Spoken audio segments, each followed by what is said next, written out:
Beberapa minggu yang lalu, saya memutuskan untuk mengupgrade PC saya. Kebetulan saya sudah beli Intel Arc B580. Mengingat masalah CPU overhead dari Arc B580, pilihan saya terbatas. Karena itu, saya memutuskan untuk beralih ke AM5.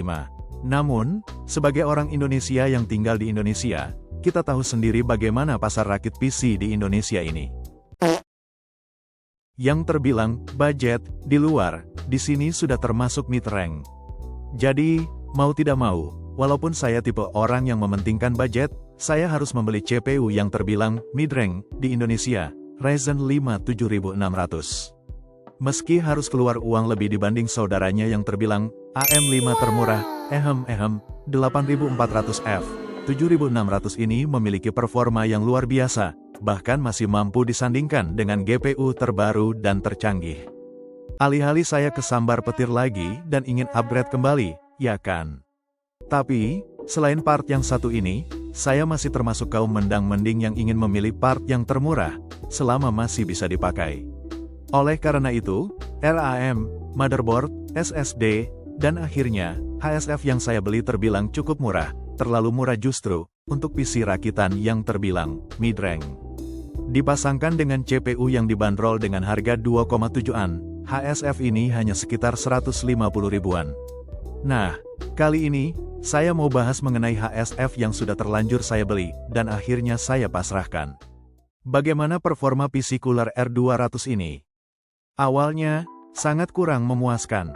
Saya baru masuk pertama kali ke BIOS saja, saya kaget melihat suhu idle yang baru nyala sudah menyentuh 50 derajat.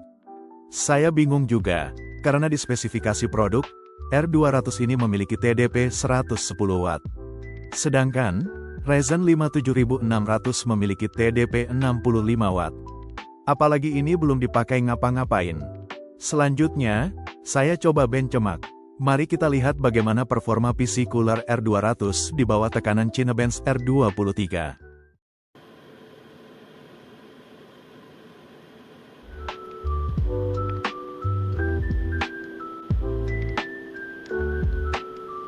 Seperti perkiraan, R200 ini tidak mampu mendinginkan Ryzen 7600 dalam keadaan full load. CPU hanya bertahan beberapa saat hingga temperaturnya menyentuh TJ Max 95 derajat. Setelah itu, terjadilah thermal throttling, hingga CPU clock berkurang hingga 4.8 GHz. Walau memang saya tidak berharap banyak, mengingat harganya yang sangat diperuntukkan untuk CPU kelas budget, tapi saya tetap kecewa. Apalagi di website PC Cooler sendiri, spesifikasi R200 yaitu dapat menopang TDP sekitar 110 Watt, yang jauh lebih tinggi daripada Ryzen 7600. Tadi kita bisa lihat bahwa setelah terjadi thermal throttle, Ryzen 7600 memakan daya kurang lebih 88 Watt, jauh di bawah spesifikasi R200. Tapi, bagaimana dengan performa HSF ini saat kita tidak menekan CPU-nya sangat berat, alias dalam penggunaan gaming? Game yang saya pilih saat ini yaitu game yang masih terbilang cukup intensif untuk CPU, namun tidak seintensif Moon Wild, karena perekaman dengan game tersebut yang disandingkan dengan Intel Arc B580 membuat hasil rekamannya patah-patah. Maka, saya memutuskan untuk mencoba HSF ini dengan Space Marine 2.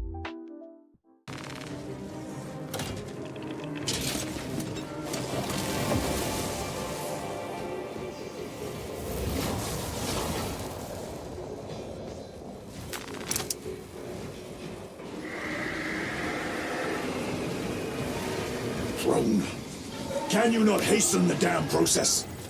Seismic disruptions have occurred. Launch trajectory may have been altered.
Ya, hasilnya tidak mengejutkan sama sekali.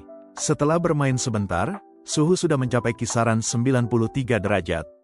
Mengingat game ini adalah game yang membebankan CPU, hasilnya benar-benar sesuai dengan ekspektasi saya yang rendah. Tapi, yang janggal yaitu saat main CPU tidak menjadi bottleneck. CPU load hanya berada di kisaran 60-70%. Entah karena terkena thermal throttling atau gimana, clock speed CPU juga turun setelah menyentuh TJ Max, menjadi sekitar 4.9 GHz. Itulah hasil suhu setelah bermain game Space Marine 2. Bagaimana dengan game-game lainnya? Berikut ada beberapa game yang saya coba mainkan sekitar 10 menitan untuk melihat apakah R200 bisa menjaga suhu saat sedang gaming, atau tidak.